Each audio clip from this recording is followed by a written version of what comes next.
Alpine Pharmaceuticals in association with Higher Secondary Principals Forum.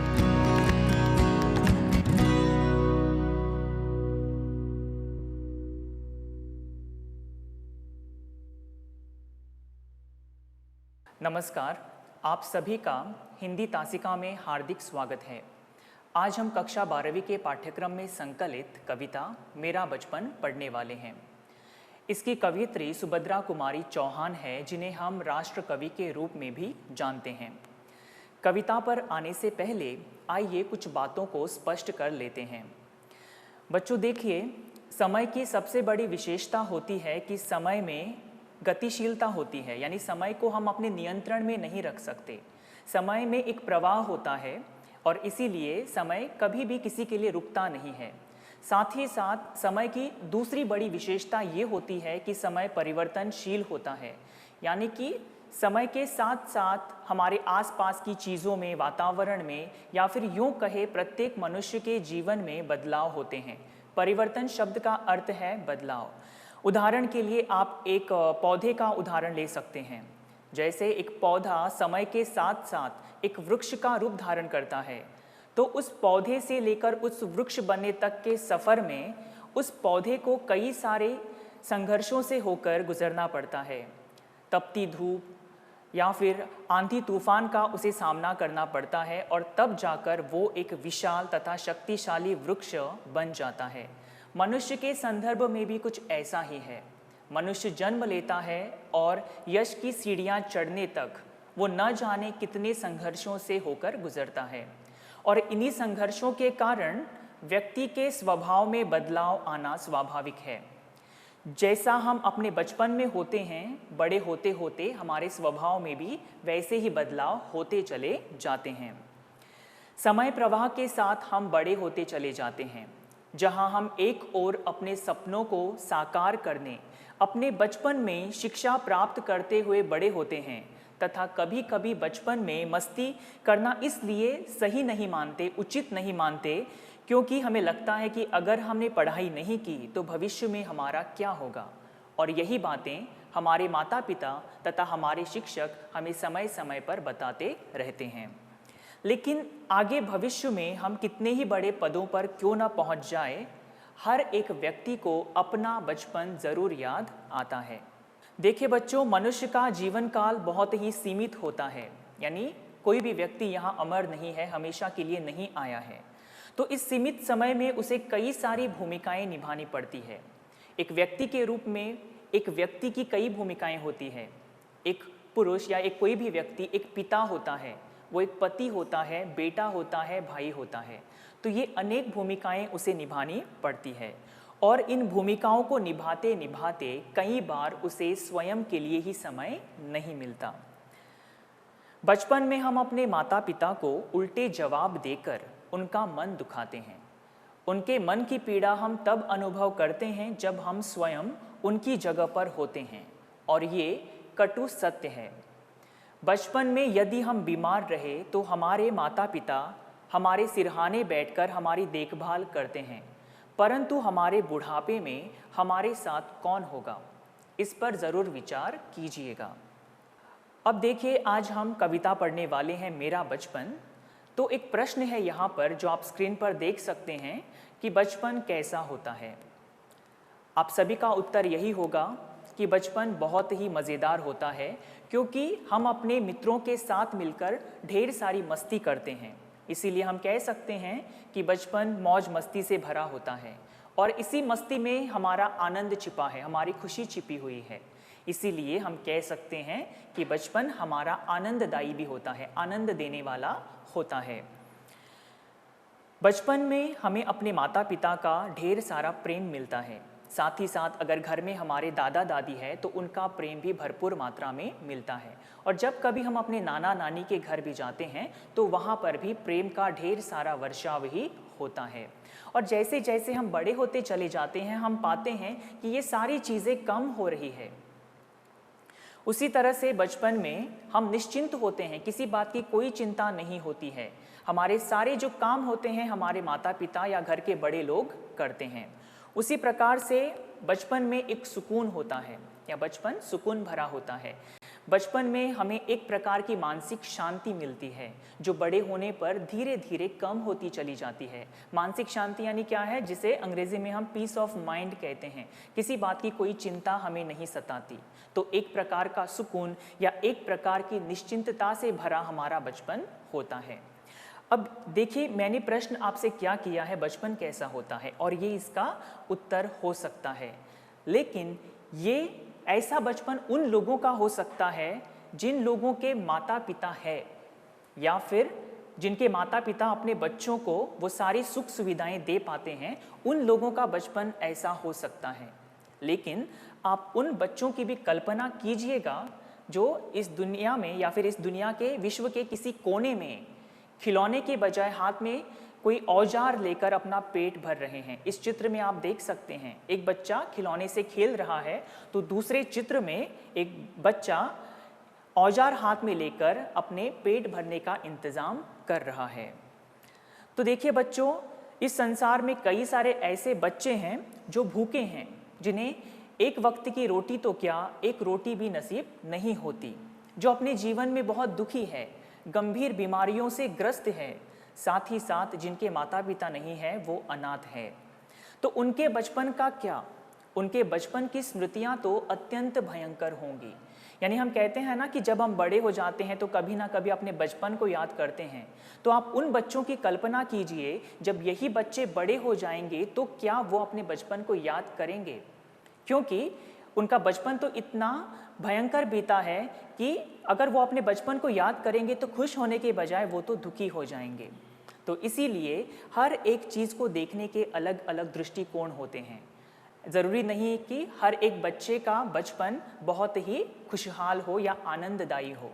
जैसे कि हमने अभी देखा कि बचपन मौज मस्ती वाला होता है, लेकिन आप उन बच्चों की कल्पना कीजिए जिन्हें पता ही नहीं है कि उनका बचपन कहाँ पर है।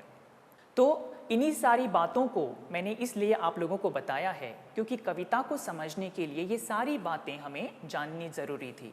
तो आज हम मेरा बचपन कविता पढ़ने वाले हैं और इसकी कवियत्री सुभद्रा कुमारी चौहान जी हैं। तो कविता पर आने से पहले संक्षिप्त रूप से आइए हम कवियत्री सुभद्रा कुमारी चौहान जी का जीवन परिचय देख लेते हैं। सुभद्रा कुमारी चौहान हिंदी की सुप्रसिद्ध कवियत्री और लेखिका भी थी, यानी इन्होंने कविताओं के साथ साथ कहानियों का भी लेखन किया है। ये राष्ट्रीय चेतना की एक सजग कवियत्री रही है, किंतु उन्होंने स्वाधीनता संग्राम में अनेक बार जेल की यात्राएं सहने के बावजूद अपनी अनुभूतियों को कहानी में भी व्यक्त किया है। इनका जन्म नागपंचमी के दिन 16 अगस्त 1904 को इलाहाबाद के निकट निहालपुर नामक गांव में रामनाथ सिंह के जमींदार परिवार में हुआ था, यानी एक धन धान्य संपन्न परिवार में इनका जन्म हुआ था। कहते हैं कि सुभद्रा कुमारी चौहान बचपन से ही बहुत ही बुद्धिमान थी, होशियार थी और बचपन से ही वो कविताएं लिखने लगी थी। कहते हैं कि उनके घर से लेकर उनकी पाठशाला तक जितनी दूरी थी, घर से पाठशाला जाते वक्त ही वो कोई एकाध कविता लिख देती थी। आपने महादेवी वर्मा का नाम सुना ही होगा, वो भी एक प्रसिद्ध कवियत्री है। कहते हैं कि वो दोनों ही सहपाठी थी। सहपाठी यानी क्या है, अंग्रेजी में हम उन्हें क्लासमेट्स कहते हैं। दोनों की पढ़ाई, दोनों की शिक्षा जो है वो एक साथ हुई है। सुभद्रा कुमारी चौहान की रचनाएं राष्ट्रीयता की भावना से परिपूर्ण है, यानी इनकी कविताओं में, इनकी रचनाओं में स्वाधीनता संग्राम की एक झलक दिखाई देती है या राष्ट्रीय चेतना दिखाई देती है। सुभद्रा कुमारी चौहान ये कुल मिलाकर 4 बहनें थीं और इनके 2 भाई थे। उनके पिता ठाकुर रामनाथ सिंह शिक्षा के प्रेमी थे, उन्हें शिक्षा का महत्व पता था और अपने पिता की देखरेख में ही सुभद्रा कुमारी चौहान ने अपनी प्रारंभिक शिक्षा प्राप्त की है। 1919 में खंडवा के ठाकुर लक्ष्मण सिंह के साथ इनका विवाह हो जाता है और इसके बाद ये इलाहाबाद से जबलपुर आ जाती हैं। 1921 में गांधी जी के असहयोग आंदोलन में इन्होंने सक्रिय रूप से भाग लिया और ये प्रथम महिला थी जिन्होंने स्वाधीनता संग्राम में भाग लिया था। कहते हैं वो 2 बार जेल भी गई है, यानी स्वाधीनता संग्राम के दौरान वो 2 बार जेल भी गई है। सुभद्रा कुमारी चौहान की जीवनी यानी इनका जीवन कैसा रहा, उनका बचपन कैसा रहा, विवाह के बाद उनके जीवन का जो संघर्ष है उस पर एक पुस्तक लिखी गई है जिसका शीर्षक है मिला तेज से तेज। और ये पुस्तक उनकी बेटी सुधा चौहान ने लिखा है जिसे हंस प्रकाशन इलाहाबाद ने प्रकाशित किया था। वे एक रचनाकार होने के साथ साथ स्वाधीनता संग्राम की सेनानी भी थी, यानी एक क्रांतिकारी महिला भी वो रही है। 15 फरवरी 1948 को एक कार दुर्घटना में उनका आकस्मिक निधन हो जाता है और मृत्यु के समय उनकी उम्र केवल 44 वर्ष की थी। तो ये जो परिचय है वो कवित्री सुभद्रा कुमारी चौहान का जीवन कैसा रहा, एक लेखिका या एक रचनाकार के साथ साथ उन्होंने देश की सेवा भी की है, ये बातें यहाँ पर स्पष्ट हो जाती है। प्रमुख कृतियाँ, कुछ किताबें जो इन्होंने लिखी है उस पर प्रकाश डालते हैं। इन्होंने कहानी संग्रह भी लिखे हैं, यानी इनकी कहानियों का संग्रह इन शीर्षकों से प्रकाशित हुआ है। पहला है बिखरे मोती, दूसरा है उन्मादिनी और तीसरा है सीधे साधे चित्र। उसी तरह से इन्होंने कविताएं तो बहुत ज़्यादा लिखी है, तो इनके कविताओं का संग्रह मुकुल और त्रिधारा इन शीर्षकों से प्रकाशित हुआ है। साथ ही साथ जीवनी मिला तेज से तेज, यानी इनके जीवन पर एक जीवनी भी लिखी गई है जो इनकी पुत्री सुधा चौहान ने लिखी है। साथ ही साथ इनकी पुत्री ने डायरी लेखन भी किया है, बंदिनी की डायरी, और इसकी लेखिका है सुधा चौहान। अब हम कविता में प्रवेश करते हैं। देखिए बच्चों, प्रस्तुत कविता जो है, इस कविता में कवित्री सुभद्रा कुमारी चौहान एक माँ का उल्लेख करती है। इस कविता में जो माँ है वो अपने बचपन के तनाव मुक्त या चिंता रहित क्षणों को याद कर रही है। हम अगर कविता का अध्ययन करते समय कवित्री को भी इसमें शामिल कर सकते हैं कि कवित्री अपने बचपन को याद कर रही है, क्योंकि आपके पाठ्य पुस्तक में वहाँ स्पष्ट शब्दों में लिखा है कि एक माँ अपने बचपन को याद कर रही है। उसी दृष्टि से मैं आज आप लोगों को ये कविता पढ़ाने वाला हूँ। तो प्रस्तुत कविता जो है वो विश्व की समस्त माताओं को समर्पित है। इस कविता में प्रत्येक माँ के अंतर्मन के दर्शन होते हैं। शायद इस माँ का बचपन बहुत ही सुख के साथ, आनंद के साथ या मधुर रहा होगा या मधुर बीता होगा, और इसीलिए इस कविता में जो माँ है वो अपने बचपन को फिर से एक बार जीना चाहती है, अनुभव करना चाहती है। मैंने ये बात किस लिए बताई, क्योंकि मैंने आप लोगों को शुरुआत में ही बताया है उन बच्चों का क्या जिनका कोई बचपन ही नहीं है, क्योंकि वो अपने बचपन को तो कभी याद ही नहीं करना चाहेंगे, क्योंकि उनकी बचपन की स्मृतियाँ, वो यादें उतनी ज़्यादा भयंकर है। तो ये माँ अपने बचपन को शायद इसलिए याद करना चाहती है क्योंकि इनका बचपन बहुत ही आनंद के साथ और सुख के साथ बीता होगा। साथ ही साथ इस कविता में हम देखेंगे कि एक नारी के बेटी से माँ बनने तक का सफ़र भी इस कविता में हमें स्पष्ट रूप से दिखाई देता है। कविता की भाषा बहुत ही सहज है, सरल है तथा भावों के अनुकूल है। तो आइए हम कविता पढ़ना शुरू करते हैं। कवित्री लिखती हैं, बार बार आती है मुझको मधुर याद बचपन तेरी, गया ले तू जीवन की सबसे मस्त खुशी मेरी।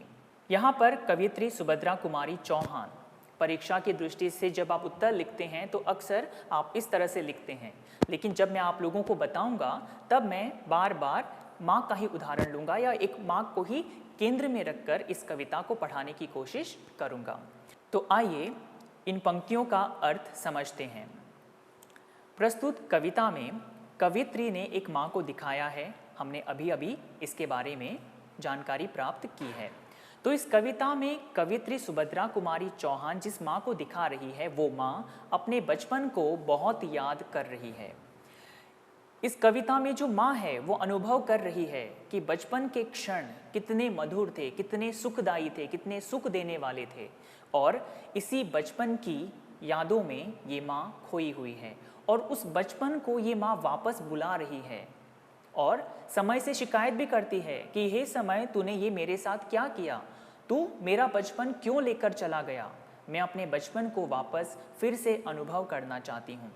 अब ऐसा क्यों, या माँ ऐसा क्यों सोच रही है, क्योंकि आज ये माँ के जीवन में कई सारी जिम्मेदारियाँ आ गई है। आप यहाँ पर एक चित्र देख सकते हैं जहाँ पर एक माँ घर के सारे काम कर रही है, वहाँ पर एक बुजुर्ग व्यक्ति है, उसकी सेवा कर रही है। जब ये माँ बच्ची थी तो कहाँ थी? अपने माता पिता के साथ थी, और उस समय वो क्या थी? एक माता पिता की बेटी थी, किसी की बहन थी। अब वो विवाह करने के उपरांत अपने ससुराल में पहुंच गई है। ससुराल में आने के बाद उसकी कई सारी भूमिकाएं अब बन गई है, जैसे वो किसी की पत्नी बन गई है, किसी की बहू बन गई है, और सबसे ऊपर वो किसी की माँ बन गई है। तो आज जिम्मेदारियां इतनी हैं, भूमिकाएं इतनी है कि हर किसी की सेवा करते करते उसे अपने लिए ही समय नहीं है। तो माँ सोचती है कि बचपन में ऐसा कुछ नहीं होता था, बचपन में केवल हम मौज मस्ती ही किया करते थे, और शायद इसीलिए माँ समय से शिकायत कर रही है कि हे समय, तू मेरे बचपन को लेकर क्यों चला गया? मैं अपने बचपन को वापस पाना चाहती हूँ। और बचपन के वो जो क्षण थे वो बहुत ही मधुर थे, ऐसा माँ अनुभव करती है।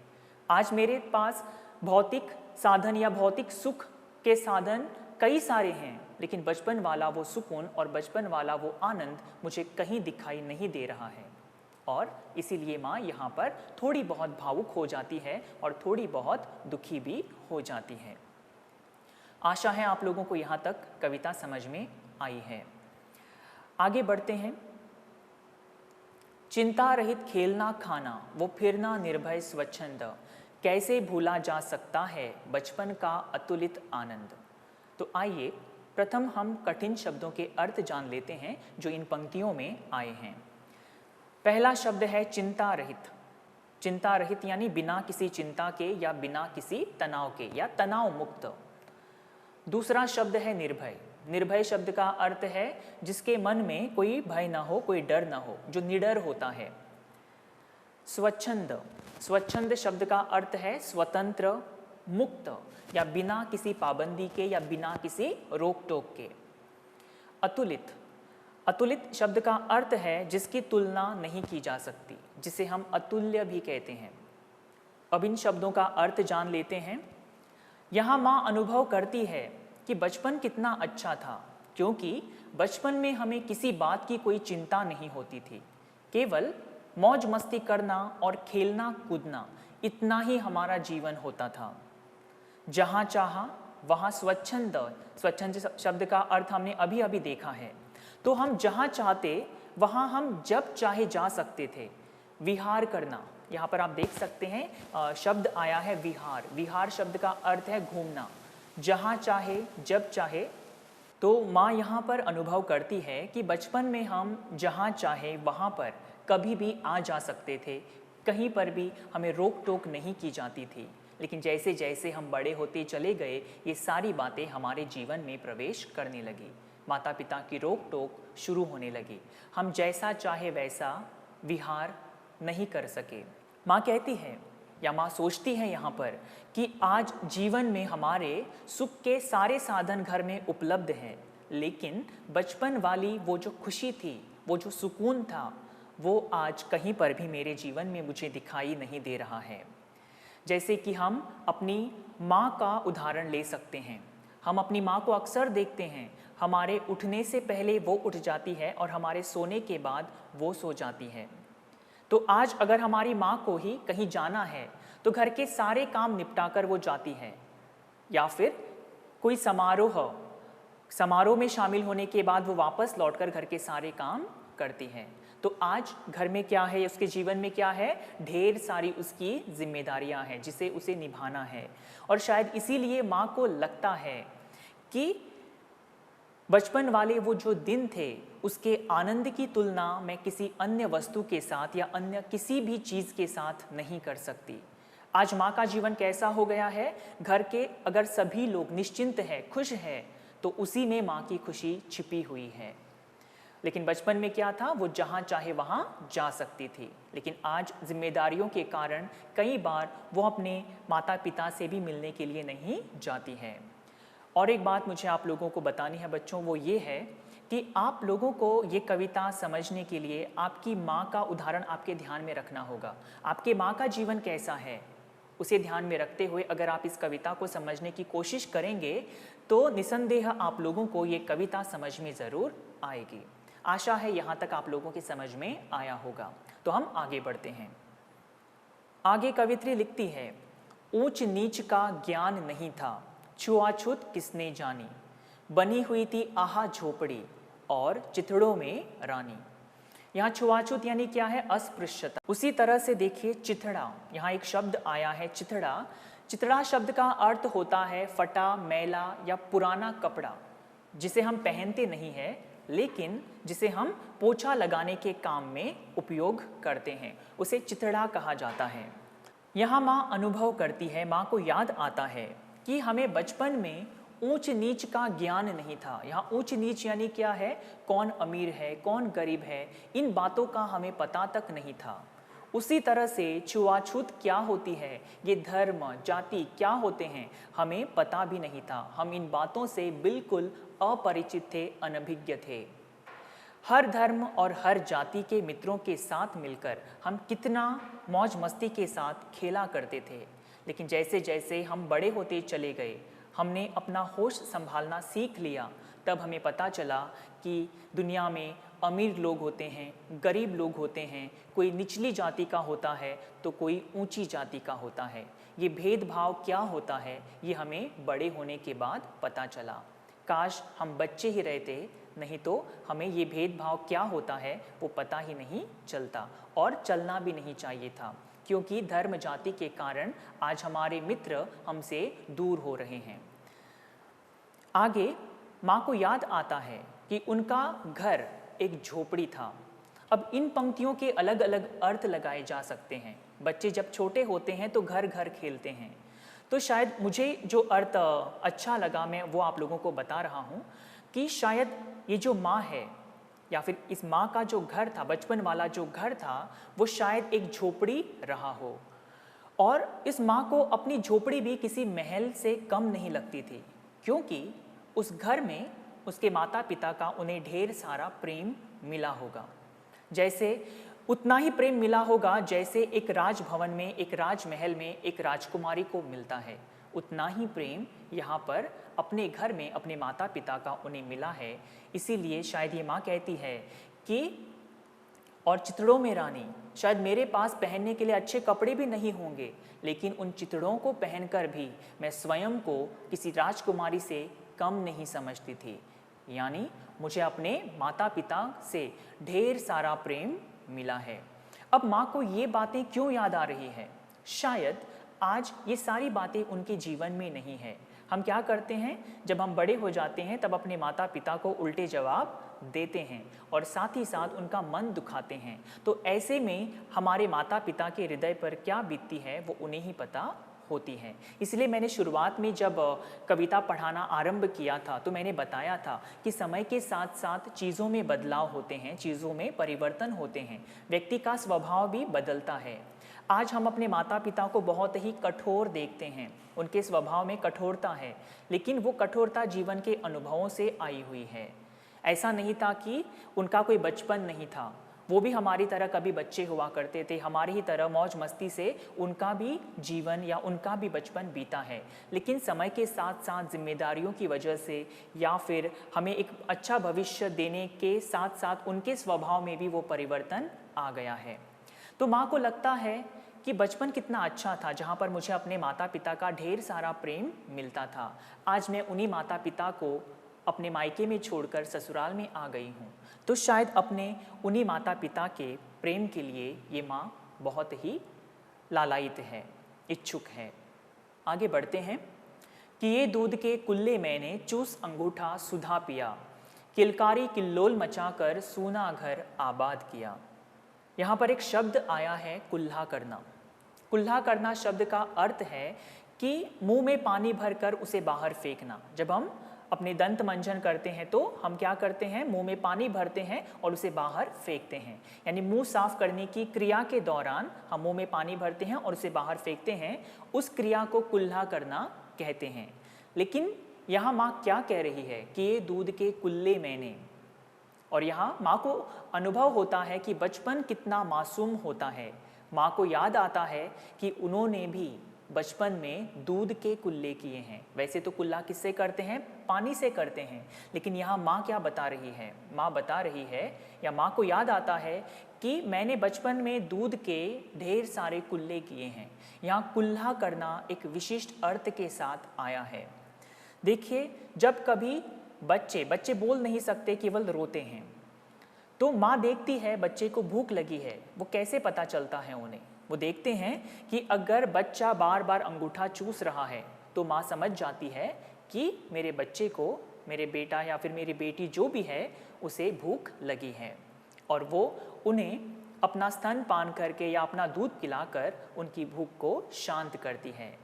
लेकिन यहाँ देखिए माँ क्या कह रही है? दूध के कुल्ले किए, यानी मेरी माँ ने मुझे समय समय पर अपना दूध पिलाया, इतना दूध पिलाया कि मेरा पेट भर जाता। भूख क्या होती है वो मुझे मेरी माँ ने महसूस ही नहीं होने दी। समय समय पर सारी चीज़ें मुझे मिलती रही। आज इस माँ का जीवन कैसा हो गया है? आज घर के कामकाज में माँ इतना व्यस्त रहने लगी है कि सबको खाना खिलाने के बाद वो स्वयं भोजन करती है। सुबह हमसे पहले उठती है, हमारा नाश्ता तैयार होता है, हम विद्यालय जाते हैं, उसके पीछे माँ ने नाश्ता किया या नहीं हमें पता नहीं होता है। हम विद्यालय से घर लौटते हैं, दोपहर का खाना हमारा इंतज़ार कर रहा होता है। उसके बाद हम खाना खाते हैं या तो हम अपनी पढ़ाई में व्यस्त हो जाते हैं। लेकिन क्या हमने कभी अपनी माँ से ये प्रश्न किया है कि माँ तुमने नाश्ता किया था, तुमने खाना खा लिया? अक्सर ये प्रश्न हम अपनी माँ से करना भूल जाते हैं। तो शायद माँ को इसीलिए याद आता है कि बचपन में मैंने दूध के ढेर सारे कुल्ले किए थे। माँ ने मुझे कभी भी भूखा नहीं रखा, या भूख क्या होती है वो मुझे कभी पता ही नहीं चली। तो यहाँ माँ के अंतःकरण की पीड़ा के हमें यहाँ दर्शन होते हैं।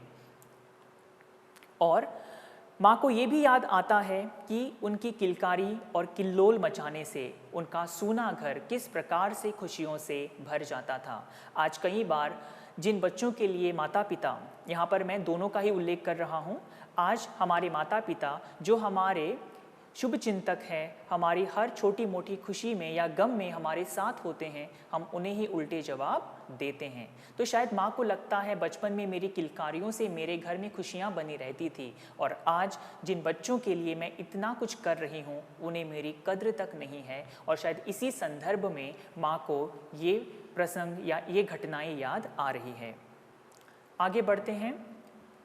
रोना और मचल जाना भी क्या आनंद दिखाते थे, बड़े बड़े मोती से आंसू जयमाला पहनाते थे। जयमाला शब्द का अर्थ है जब कोई भी व्यक्ति किसी भी स्पर्धा में विजेता होता है या फिर कहीं पर भी विजयी होकर लौटता है, तब उन्हें जो माला पहनाई जाती है उसे जयमाला कहते हैं।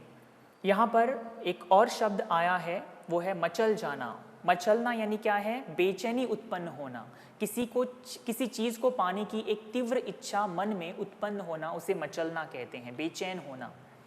तो यहाँ माँ को याद आता है कि बचपन में अगर किसी इच्छा को या किसी वस्तु को या यूँ कहे किसी खिलौने को मुझे प्राप्त करना होता और मेरे माता पिता वो मुझे नहीं देते, तो मैं क्या करती थी?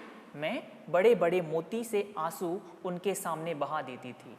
मैं ज़ोर ज़ोर से उनके सामने जाकर उस वस्तु को, उस खिलौने को पाने के लिए रो देती थी। और क्या हो जाता था इसका परिणाम? कि मेरी सारी इच्छाएं पूरी हो जाती थी। बचपन के रोने में दुख नहीं था, बल्कि आनंद की अनुभूति थी।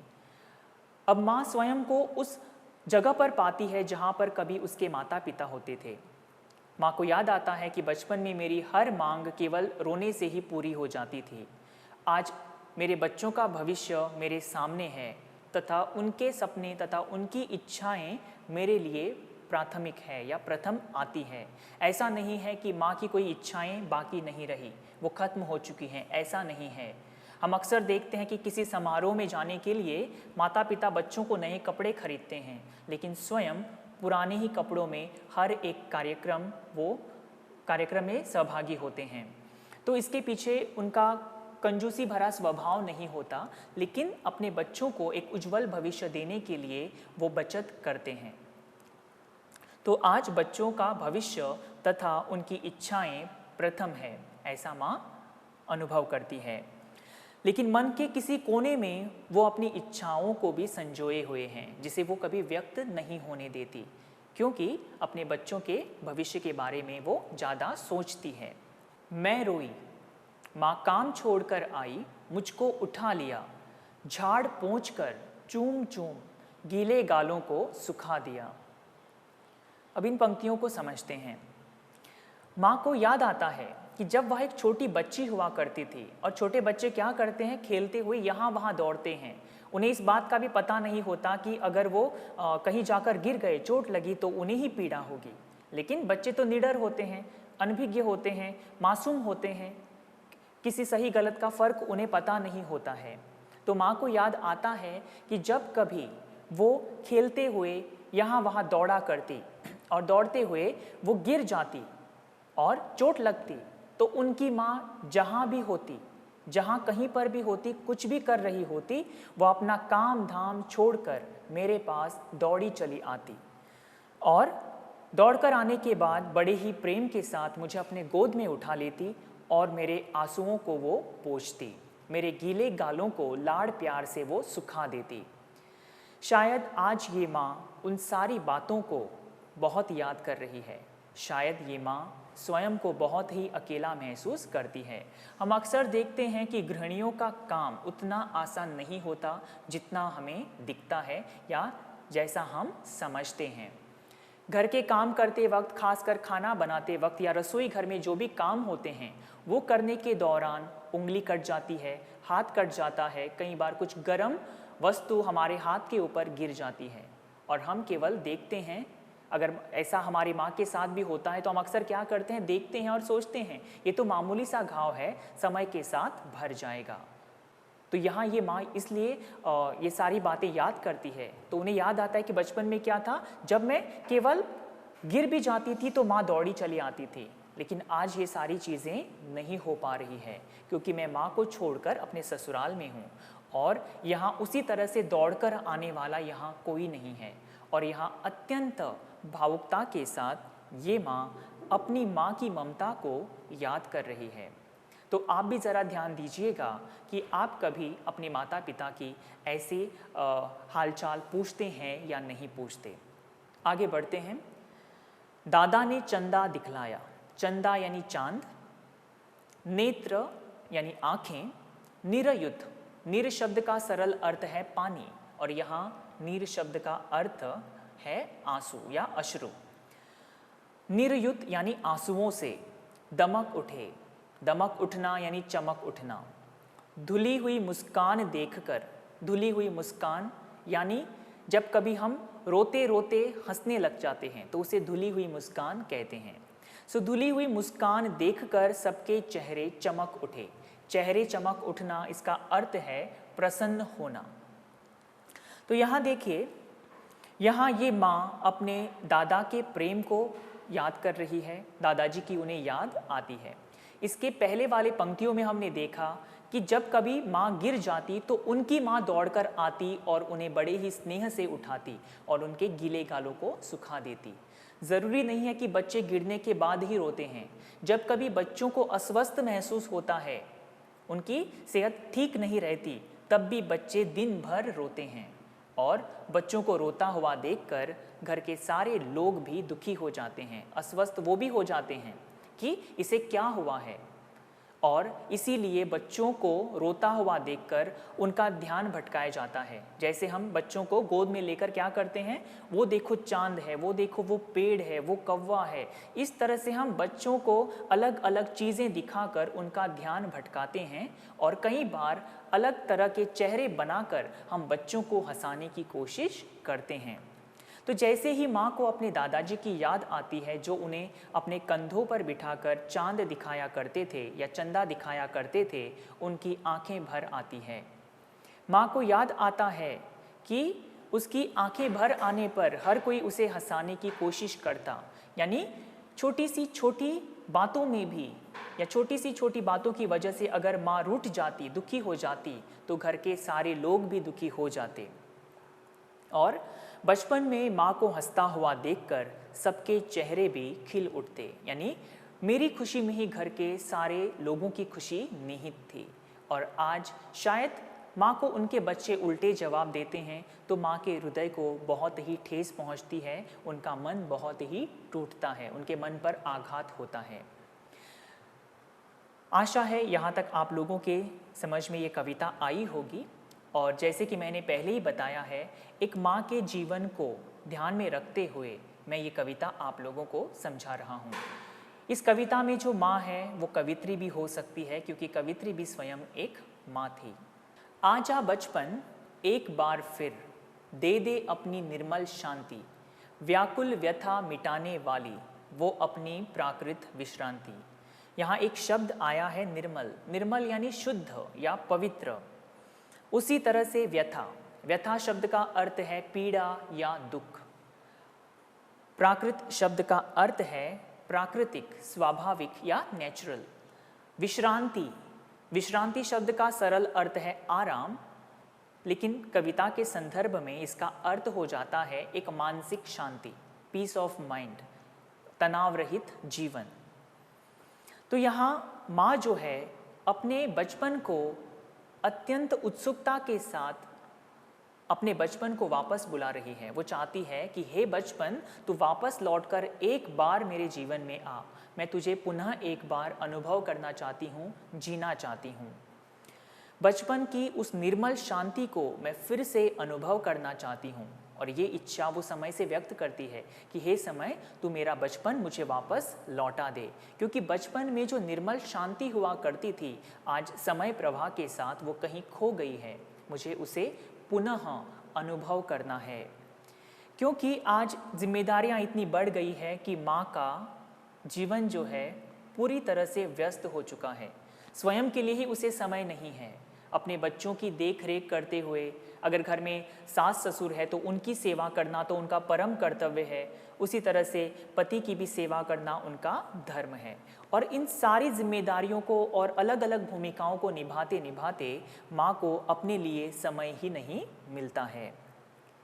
और इसलिए वो चाहती है, या माँ सोचती है कि बचपन में जो एक प्राकृतिक मानसिक शांति थी, आज वो कहीं पर भी नहीं है। माँ सुबह उठती है तो बच्चों के नाश्ते की चिंता, बच्चे विद्यालय चले जाते हैं, पाठशाला चले जाते हैं तो उनके पीछे घर के काम निपटाने की चिंता। जैसे ही घर के काम हो जाते हैं, बच्चों के आने का समय हो जाता है तो उनके भोजन बनाने की चिंता। उठने से पहले भी चिंता और सोने के बाद भी माँ को चिंता सताए रहती है। इसलिए शायद माँ यहाँ सोचती है कि काश मेरा बचपन मुझे वापस मिल जाता, क्योंकि बचपन में जो निर्मल शांति थी और एक जो प्राकृत या फिर जो नैसर्गिक मानसिक शांति हमें मिलती थी या हमारे पास जो होती है, आज वो कहीं पर भी नहीं है। भौतिक सुख के साधन तो मेरे पास कई हैं, लेकिन मानसिक शांति देने वाले साधन मेरे पास कहीं पर भी नहीं है। और इन्हीं बातों को सोचते हुए माँ दुखी होने के साथ साथ बहुत भावुक भी हो जाती है। मैं बचपन को बुला रही थी, बोल उठी बिटिया मेरी, बिटिया यानी बेटी। नंदन वन सी फूल उठी, नंदन वन यानी बगीचा। ये छोटी सी कुटिया मेरी, कुटिया शब्द का अर्थ है झोपड़ी। तो यहाँ माँ अपने घर को कुटिया बता रही है। इस पूरी कविता में हम शुरुआत से अंत तक देखते हैं कि माँ अपने बचपन के तनाव मुक्त जीवन को याद कर रही है और बचपन की यादों में खोई हुई माँ को उनकी बेटी माँ कहकर पुकारती है। जो कहीं बाहर खेल रही थी वो घर के भीतर प्रवेश करती है और बचपन की यादों में खोई हुई ये माँ उन यादों से, उन स्मृतियों से बाहर आ जाती है और अपनी बेटी की ओर देखती है और माँ का चेहरा खुशी से प्रसन्न हो जाता है। वो बहुत खुश हो जाती है जब उनकी बेटी उन्हें माँ कहकर पुकारते हुए घर के भीतर प्रवेश करती है। यहाँ तक हमने इस कविता में देखा है कि बचपन माँ के तनाव मुक्त जीवन को याद कर रही है। चिंता रहित खेलना खाना, वो निर्भयता के साथ स्वच्छंद विहार करना, ये सारी बातें माँ को याद आती है। माँ को याद आता है कि बचपन में छुआछूत का ज्ञान नहीं था, उन्होंने किस प्रकार से दूध के कुल्ले किए थे, किस प्रकार से उनकी इच्छाएं पूरी होती थी, ये सारी बातें माँ को याद आ रही है। तो ऐसे में बचपन की यादों में खोई हुई माँ को उनकी बेटी जो बाहर कहीं खेलने गई थी वो घर के भीतर प्रवेश करती है और उन्हें माँ कहकर पुकारती है तो माँ बहुत खुश हो जाती है। माँ अनुभव करती है अब उनके जीवन का मकसद केवल उनकी बेटी को एक अच्छा जीवन देना ही है। उनकी बेटी ही अब उनका जीवन है तथा उनकी खुशी अपनी बेटी की खुशियों में ही निहित है, ऐसा माँ अनुभव करती है। तो जैसे ही उनकी बेटी उन्हें पुकारती है तो ये जो घर है या फिर वो घर का जो वातावरण है वो पूरी तरह से प्रसन्न चित्त हो जाता है। माँ को लगता है कि उनका ये छोटा सा घर एक नंदन वन बन गया है। ठीक उसी तरह से जब वो छोटी बच्ची थी और उनकी किलकारी किल्लोल मचाने से उनका सूना घर खुशियों से भर जाता था। तो यहाँ माँ की ममता के हृदय के दर्शन भी हमें होते हैं। आगे बढ़ते हैं। आगे की पंक्तियाँ कुछ इस तरह से हैं। माँ ओ कहकर बुला रही थी, मिट्टी खाकर आई थी, कुछ मुंह में कुछ लिए हाथ में मुझे दिखाने लाई थी।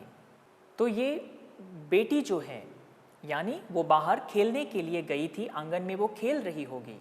जैसे वो घर के भीतर प्रवेश करती है वो ओ माँ कहकर अपनी माँ को पुकारती है। यहाँ माँ ओ है पंक्तियों में, लेकिन वो क्या है, ओ माँ कहकर वो अपनी माँ को पुकार रही है, बुला रही है। माँ देखती है कि जब मैंने इसे बाहर खेलने के लिए छोड़ा था तब तो ये साफ सुथरी थी, और जैसे वो घर के भीतर प्रवेश करती है वो पाती है कि मेरी बेटी के पूरे शरीर पर मिट्टी लगी हुई है। और वो देखती है कि केवल शरीर को ही मिट्टी नहीं लगी है बल्कि ये तो बाहर से कुछ मिट्टी खाकर भी आई है।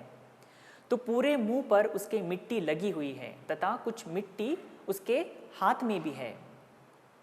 तो अपनी बेटी के बचपन में माँ अपने बचपन को देखती है।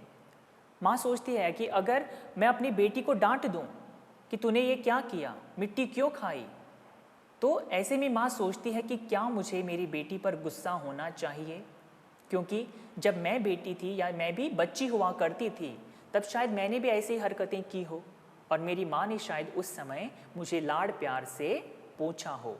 जो मिट्टी लगी है वो झाड़ पोंछ कर शायद उसने मुझे प्रेम से गले से लगाया हो। तो माँ सोचती है कि मेरी बेटी को तो कुछ भी पता नहीं है, वो तो मासूम है, सही गलत उसे कोई उसका फ़र्क जो है उसे पता नहीं है। तो ऐसे में मुझे अपनी बेटी को डांटने के बजाय, उस पर गुस्सा होने के बजाय तो ये मेरा कर्तव्य है कि मैं अपनी बेटी को लाड़ प्यार से साफ कर दूं। इसके बाद माँ जो है अपनी बेटी को देखती है कि बाहर से ये मिट्टी खाकर आई है और डांटने के लिहाज में, शरारत भरे अंदाज में माँ अपनी बेटी से प्रश्न करती है, ये क्या लाई? बोल उठी वो, माँ काओ। माँ काओ यानी खाओ। बच्चे जब शुरुआत में ही बोलना प्रारंभ करते हैं तो उनकी भाषा अस्पष्ट होती है, जिसे हम तोतली भाषा कहते हैं। तुतलाते हुए बच्चे बोलना प्रारंभ करते हैं। हुआ प्रफुल्लित, प्रफुल्लित यानी आनंदित, हृदय खुशी से। मैंने कहा तुम ही खाओ। तो माँ जो है अपनी बेटी को डांटते हुए पूछती है कि ये तुमने क्या किया? मैंने तुम्हें बाहर खेलने के लिए छोड़ा था, तुम तो मिट्टी खाकर आई हो और पूरे कपड़े भी तुमने मैले कर दिए हैं। लेकिन प्रश्न एक पूछा गया है, बेटी उत्तर कुछ और ही देती है। बेटी क्या कहती है कि माँ काओ, यानी माँ मैंने मिट्टी खा ली है, तुम भी खाओ। तो बेटी को प्रश्न ही नहीं पता, समझ में नहीं आ रहा कि माँ मुझसे क्या पूछ रही है। तो ऐसे में बचपन कितना मासूम होता है ये माँ यहाँ अनुभव करती है। और बेटी के मुख से ये सुनने के बाद माँ का गुस्सा भी तुरंत शांत हो जाता है और वो गुस्सा प्रेम में परिवर्तित हो जाता है। और अपनी बेटी के साथ शरारत करते हुए ये माँ कहती है कि मुझे मिट्टी नहीं खानी है, ये मिट्टी तुम ही खाओ। अब इसका आप शाब्दिक अर्थ मत लो, ऐसा नहीं है कि अब माँ जो मिट्टी उसके हाथ में है वो उसे खाने दे देगी। शायद उसके बाद माँ ने उसे साफ किया होगा और साफ सुथरे कपड़े पहनाए होंगे।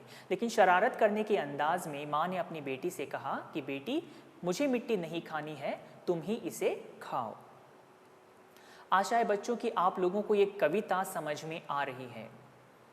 आगे, पाया मैंने बचपन फिर से, बचपन बेटी बन आया, उसकी मंजुल मूर्ति देखकर मुझ में नव जीवन आया।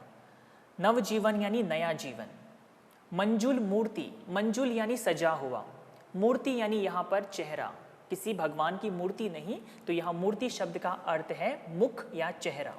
तो यहाँ माँ जो है अपने बचपन को याद कर रही है और माँ को लगता है कि अपनी बेटी के रूप में उन्होंने उसी खोए हुए बचपन को, जो समय के साथ कहीं पीछे छूट गया था, उसे वापस पा लिया है। माँ सोचती है कि शायद उनका बचपन भी ऐसा ही रहा होगा, जिस तरह से मेरी बेटी बाहर मिट्टी खाकर आई है और मेरे लिए भी कुछ लेकर आई है। तो माँ को लगता है कि शायद मैंने भी इसी तरह की हरकतें की होंगी। और अपनी बेटी की मंजुल मूर्ति देखकर, मंजुल मूर्ति यानी मैंने अभी अभी आप लोगों को बताया है सजाया हुआ चेहरा, जैसे आप इस चित्र में देख सकते हैं कि इस बेटी को काला टीका लगाया गया है। तो बच्चों को काले टीके से हम सजाते हैं। इसके पीछे एक कारण ये भी है कि हम बच्चों को बुरी नज़र से बचाने के लिए काला टीका लगाते हैं। तो अपनी बेटी की मंजुल मूर्ति देखकर माँ को लगता है कि मानो उसका नया जन्म हुआ है, यानी बेटी के रूप में ही मेरा ही नया जन्म हुआ है। तो मेरा बचपन कहीं और क्यों जा सकता है, मेरा बचपन तो मेरे पास ही है और वो बचपन मेरी बेटी के रूप में ही मेरे पास है, मेरे साथ है। मैं भी उसके साथ खेलती, खाती हूँ, तुतलाती हूँ, मिलकर उसके साथ स्वयं मैं भी बच्ची बन जाती हूँ। तो यहाँ माँ अपने बचपन को फिर से अनुभव कर रही है। जब माँ को ये अनुभव हो जाता है कि मेरा बचपन कहीं नहीं गया, बल्कि मेरा बचपन तो मेरे पास ही है और मेरी बेटी के रूप में वो मेरे साथ है, तो माँ निश्चिंत हो जाती है कि मैं अपने बचपन को पुनः जी रही हूँ और अपने बचपन को वो फिर से अनुभव कर रही है, ऐसा माँ को लगता है। अपनी बेटी के साथ माँ खेलती है, खाना खाती है और साथ ही साथ उसी की भाषा में तुतलाते हुए उससे वार्तालाप करती है, उससे बातचीत करती है। हम कई बार देखो बच्चों से ढेर सारी बातें करते हैं तो उनकी हमारी भाषा कई बार उन्हें समझ में नहीं आती, तो उन्हीं के अंदाज में और उन्हीं की भाषा में हम उनसे बातें करते हैं। तो यहाँ माँ कहती है कि जब मैं अपनी बेटी के साथ होती हूँ तो मैं अपनी उम्र भूल जाती हूँ और उसके साथ होते होते बातें करते मैं उसके साथ कब बच्ची बन जाती हूँ ये भी मुझे पता नहीं चलता, मैं भी उसके साथ स्वयं बच्ची बन जाती हूँ। और कविता के अंत में कवित्री लिखती है, जिसे खोजती थी बरसों से अब जाकर उसको पाया, भाग गया था मुझे छोड़कर वो बचपन फिर से आया। और अंत में कवित्री इतना ही कहती है कि जिस बचपन को मैं बरसों से खोज रही थी, उस बचपन को मैंने पुनः अपनी बेटी के रूप में पा लिया है। और अपने बचपन को ये माँ अपनी बेटी के द्वारा फिर से अनुभव कर रही है। कैसे? वो अपनी बेटी के साथ खाना खाते वक्त या फिर उसे ढेर सारी बातें तोतली भाषा में करती है। उम्र का उन्हें यहाँ तक कि होश नहीं रहता कि मैं एक माँ हूँ और ये मेरी बेटी है। तो बेटी के साथ खेलते हुए समय बिताते बिताते माँ कब बच्ची बन जाती है उन्हें ही पता नहीं चलता। आशा है मेरा ये प्रयास आप सभी को पसंद आया होगा। इतनी ही छोटी सी कविता है, अत्यंत हृदयस्पर्शी ये कविता है। तो आइए जल्दी जल्दी देखते हैं कि इस कविता में हमने अब तक क्या पढ़ा है। तो एक कविता का सारांश यहाँ पर आपके लिए प्रस्तुत है। प्रस्तुत कविता में एक माँ अपने बचपन के चिंता रहित क्षणों को स्मरण कर रही है। माँ अनुभव करती है कि बचपन में किसी बात की कोई चिंता नहीं होती है।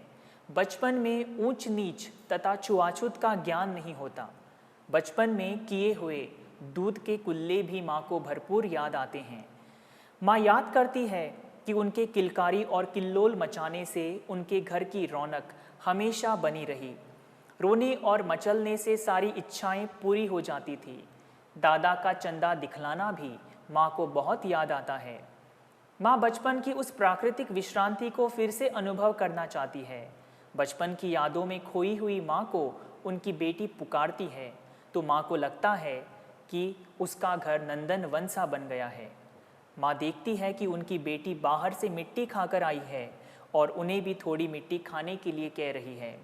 तो माँ का रहा सहा क्रोध भी रफू चक्कर हो जाता है। माँ देखती है कि उसका बचपन उसे छोड़कर कहीं नहीं गया है, बल्कि उनका बचपन तो बेटी के रूप में वापस लौटकर आया है। माँ अनुभव करती है कि वो स्वयं अपनी बेटी के साथ खेलती है, तोतली भाषा में बोलती है तथा उसके साथ मिलकर वो भी स्वयं बच्ची बन जाती है। माँ को जिस बचपन का इंतज़ार था, वो बचपन बेटी के रूप में उनके जीवन में वापस प्रवेश कर गया है। तो आशा है बच्चों, आप लोगों को ये छोटी सी कविता पसंद आई होगी और मेरा ये प्रयास भी आप लोगों को पसंद ज़रूर आया होगा। और इसी के साथ मैं अपने शब्दों को विराम देता हूँ। धन्यवाद। Prudent Scholars, powered by Lupin Pharmaceuticals.